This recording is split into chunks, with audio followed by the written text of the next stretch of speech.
Hello everyone. So we are here to discuss the concept of DNA replication. This is also known as the semi-conservative model. So how would this replication led to the transfer of information from one generation to another generation? This all we are going to discuss today in this slide. So if we see in the background, see first of all we need to have a clear depiction of four different terms which are used. First of all, you see replication. So what this word means, replication means nothing but it is the synthesis of the daughter DNA from the parent DNA. Suppose you have the DNA, from this DNA if you want to create a new set of DNA, then the DNA which you have already, it is known as the parent DNA, and the newly synthesized DNA, it is known as the daughter DNA, right? This means the replication. Replication is nothing but it is the synthesis of the daughter DNA from the parental DNA. Next concept, it is the transcription. So what do you mean by the transcription? Transcription terms, it means that the synthesis of the RNA using DNA as the template. Now what is the concept of template?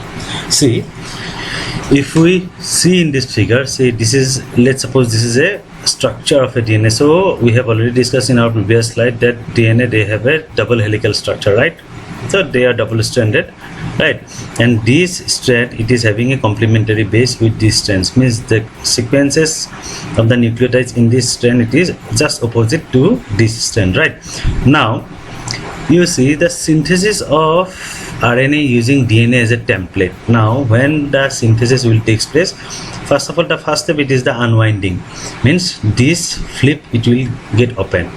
So this flip, it will get open here, it will unwind itself, so it will become a single strand here, again another single strand there.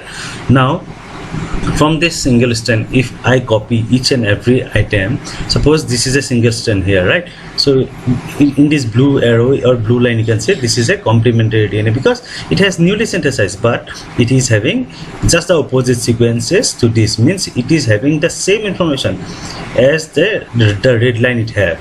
The blue line, it is having the same information as that of the red line, right? The next concept, it is the translation. Now what do you mean by translation? So we know that once the DNA, it will form the RNA. From the RNA, definitely the protein synthesis will take place. So the synthesis of the protein from the mRNA means the messenger RNA, by keeping the mRNA as a template, because these sequences of the nucleotide, they will code for a specific amino acid, right? So the synthesis of the protein using the mRNA as a template molecule, it is the translation. The next one, it is the reverse transcription. This concept, it is used in the PCR. So here what actually happens, we used to synthesize the DNA from the RNA. Suppose in this molecule, suppose in this molecule, the blue line, it was the RNA we have considered. Suppose the red line, it was the DNA, double helical structure of the entire DNA, right? Now this blue line, it was the RNA. Now if we use this molecule blue line, and if we synthesize a complementary line to this blue line, that is suppose the red line, if we have created, then this is the reverse. Earlier what actually happens, from the two strand of the DNA, you are getting the newly made your DNA, right? Now here actually what happens, you see here, simply from this RNA or from this template, you are getting the complementary DNA, right? So this is nothing but it is known as the reverse transcription. It is just the opposite of the transcription. So first of all, you should know the DNA replication.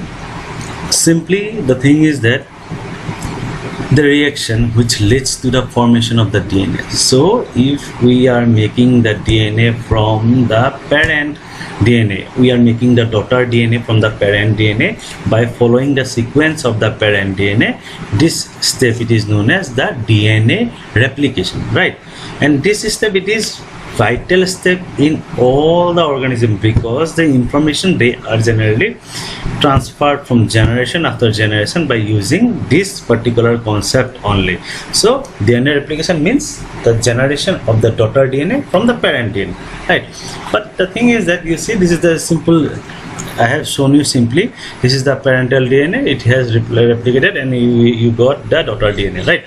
Now, the backbone. You should know the backbone, because if you don't know the backbone, then you cannot define the direction of replication. So basically, we all know that, and we have already studied that the DNA, they have a backbone. It have a two end. One end it is known as the 3' end. The another one it is known as the 5' end. Right.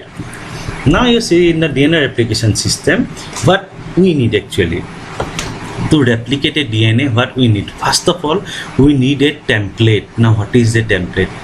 What is a template? Template is nothing but it is a double-stranded DNA. It is a double-stranded DNA. If we go back to the previous slide here, again, if I used to show you here, this is a template. This is a template. Right, this is a template. This is a particular region from where suppose it will start replicating. Done. So now the thing is that you see here again, you need a template. Apart from that, you need some substrate. These substrate are what? These substrate actually they help in the formation of the complementary. Suppose you have a template, right? You have a double-stranded. From the double-stranded DNA, you have unwind it. You have made two single-stranded DNA, right? Now you need to copy the information in a single, means from a single stranded DNA. How you are going to copy it? From where you are going to get the nucleotide? So the substrate which is needed, it is known as the DNTP. DNTP stands for deoxyribonucleotide triphosphate. DNTP, deoxyribonucleotide triphosphate.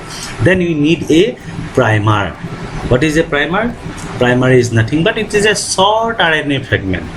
Primer, it is known as a short RNA fragment. It is made up of generally within, means if we synthesize primer, generally the sequence of the primer it is always kept in a base pair number of at least 20. Right. This primer, they have a hydroxyl group. The primer, they have a hydroxyl group at the 3' end. Moreover, you need some enzymes. The enzyme which is generally used, it is known as the DDDP. It is nothing but the DNA-dependent DNA polymerase and other enzyme and protein factors. So, characteristic of replication. So, there are basically four characteristics. First of all, it is that the characteristic of DNA replication. First of all, it is semi-conservative in nature. It is bidirectional. It is semi-continuous, and it have high fidelity. So, we are going to discuss each and every of them in our next slide. So first of all, you see the concept of semi-conservative. Suppose here, if you see, this is a double-stranded. So if you are going to make, or suppose if these blues are blue colored arrow, these are the DNA, right? So once after the division or synthesis, this is a parent DNA and these are the daughter DNA. You see here, it is retaining one of each, retaining the blue color, right? Means the earlier information which are here, they are retained at least in half of the portion, right? And this red one are the new one. This red one are the new one. Thus you can say semi-conservative, means half of the information it is conserved, half of the information it is conserved. Which half? From here, half of the information it is conserved. In the conservative, suppose this is a conservative, here you see it is remaining as it is, right? And the newer strands are remaining as it is. They don't have blue and red like this. So this is a conservative and this is a random dispersive. Here you will have the both one in a random way, right? Now you see the semi-conservative replication means half of the parental DNA molecule is conserved in each double helix, which I have already shown you. Half of the information it is conserved and paired with a newly synthesized complementary strand. It is paired with a newly synthesized complementary strand. Half of the information is conserved and it is paired with a newly synthesized complementary strand. This is the nature of semi-conservative. Thus here again I am showing you this red arrow, here the blue are nothing but the new bases which will come from the DNTP, right, along with the primer. So now you see here this information it is conserved here, half of the information it is conserved here, right? Now the next thing, it is the bidirectional replication. So what do you mean by the bidirectional replication? See, in a DNA, in a double-stranded DNA, from where the replication will start. The replication will start at a particular point, which is also known as the origin, and followed by the synthesis of in each strand. I will show you how. Suppose if you take the example of the letter Y. If you see in the letter Y, the Y, suppose here only, the Y, it has two heads, right? So this is the origin. From here, it will start unwinding itself, and complementary base will start forming from this. So this parental double-stranded DNA and the two newly formed double-stranded, they form a Y-shaped structure. This is known as the replication fork. I will show you the example. So this is the bidirectional replication. You see the replication, it has started from this end only. From here also the replication has started with this pink color arrow, right? But this is a unidirectional. Here the replication has started from here only, right? Now you see this is a bidirectional one. So the 5 prime to 3 prime, the direction here again, the 5 prime to 3 prime, the direction of replication, it is always in this way only, from the 5 prime to 3 prime, right? Now you see, now once the DNA it is opened at the origin, suppose the DNA it has opened at the origin at this point, suppose, right, the two replication forks are formed spontaneously. These are the two replication fork, right? These two replication fork, they always move in opposite direction. See here, 5 prime, as this is a complementary base, so here you will have the 3 prime. Here you are having the 3 prime, thus here in the complementary base you are having the 5 prime. Means these newly made bases or these newly made strands, they are always complementary to the parent, right? Now replication in prokaryotes, how it takes place. So basically the replication in the prokaryotes, actually they starts from a origin. They have a origin, but they process in two opposite direction. If we take this example, one it is in direction, another one it is in direction, and this is known as nothing but it is also known as the theta replication. In prokaryotes, theta replication takes place, whereas in the eukaryotes, nothing but the chromosome of the eukaryotes, they have multiple origin. The replication can start at multiple points. Moreover, the distance between, suppose this is a, suppose we are taking this is an example of eukaryotes. So if one point is this, the point of origin of replication, the other point is this, the distance between the two origin or the distance between the two replication, it is known as the replicon, right, which is a functional unit of replication. Now semi-continuous replication. So what do you mean by semi-continuous replication?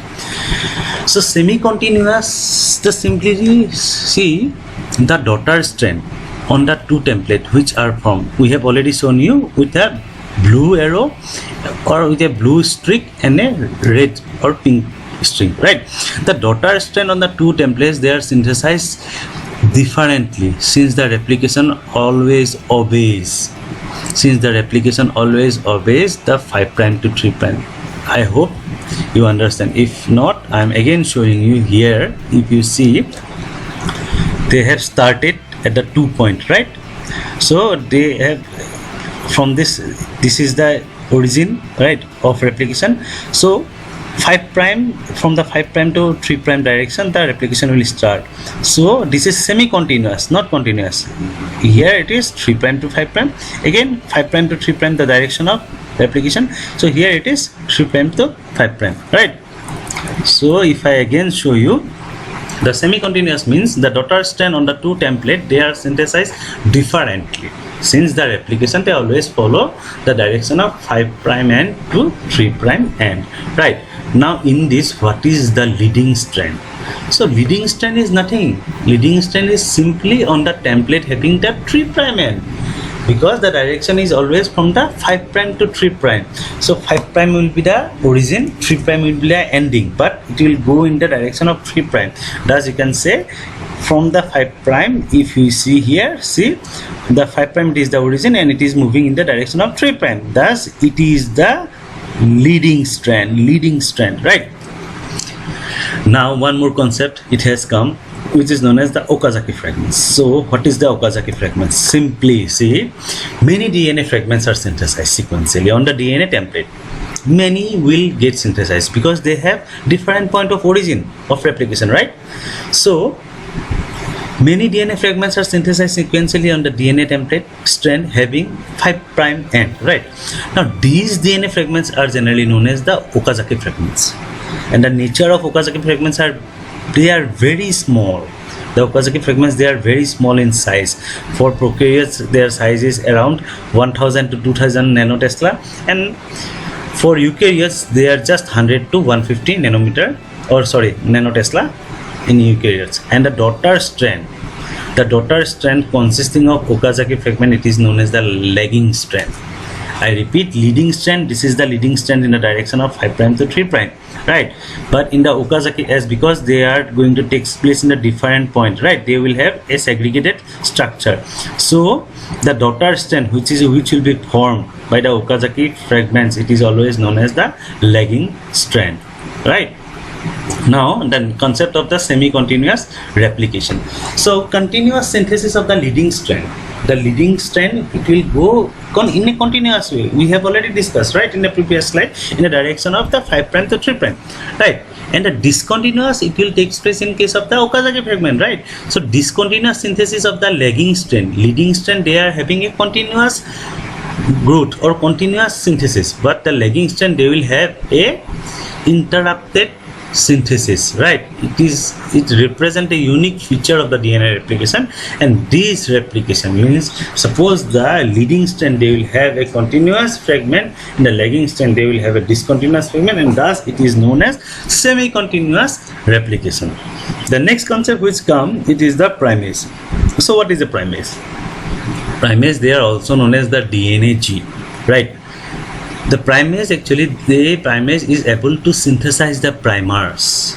The primase, they are the enzymes, they are also known as the DNAG. They are able to synthesize the primer using the NTPs. NTPs are nothing but the nucleoside triphosphate as the substrate and the double-stranded DNA as a template.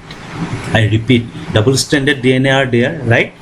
Now, from the double-stranded DNA, if we are making primer, then this primase will work. Now, how this primer? What is a primer? Primer is a small sequence of RNA, you can say, right? So it will get, or this primase, or you can say the DNAG, it will help in formation of the primer from the double-stranded DNA, because it is going to copy the information which is present in the double-stranded DNA, right?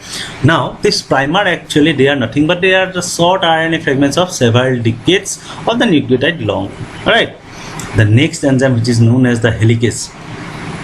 The helicase enzyme, they are also known as the DNAP. Helicase enzymes are also known as the DNAP. What is their function?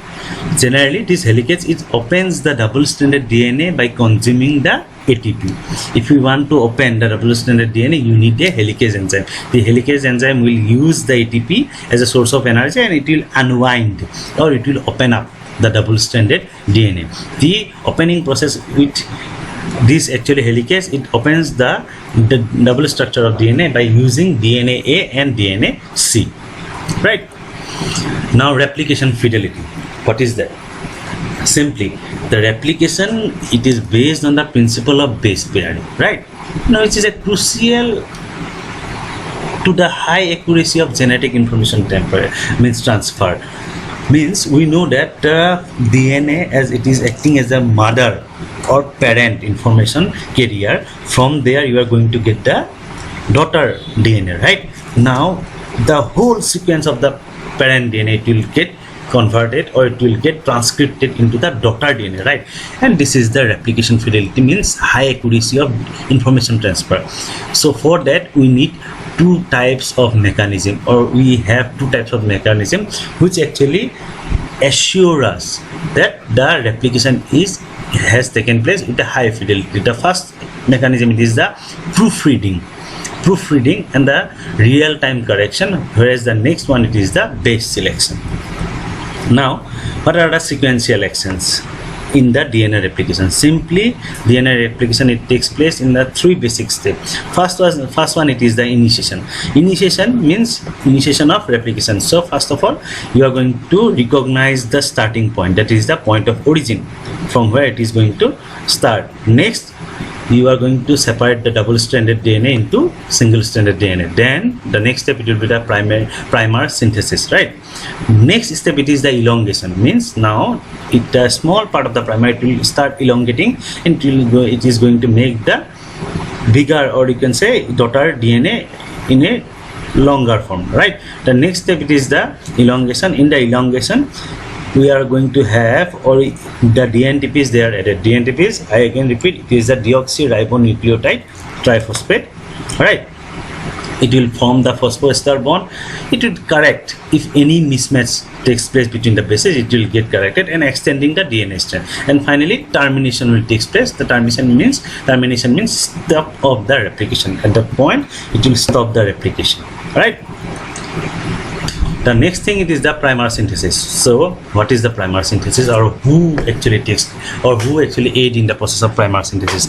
So primers, you can say primers, these are small part of the RNA, right? Or small fragmented RNA. So the enzyme primase, it joins and forms a complex which is known as primosome. First of all, right? The primase, actually the enzyme primase, it starts the synthesis of the primer on the double-stranded DNA template using the NTP as a substrate. And the direction of primer synthesis, it always follow 5' to 3' with the expense of ATP. ATP will be used, and the primer it is going to synthesize from the direction of 5' to 3', right? The short RNA fragments of the primer, they generally actually provide that hydroxyl group at the 3' and hydroxyl group at the 3' and hydroxyl group for the elongation of the DNA. Next, the releasing the supercoil constant. Now this is a bigger concept. So what is a supercoil constant? Suppose during the time of replication, sometimes coiling happens. So these supercoil constants, they are generated ahead of the replication fork. Suppose here, if we draw, or suppose this is a fragment of the double-stranded DNA, suppose this line, so it is going in this direction. Suppose this is the 5' end and this is the 3' end, right?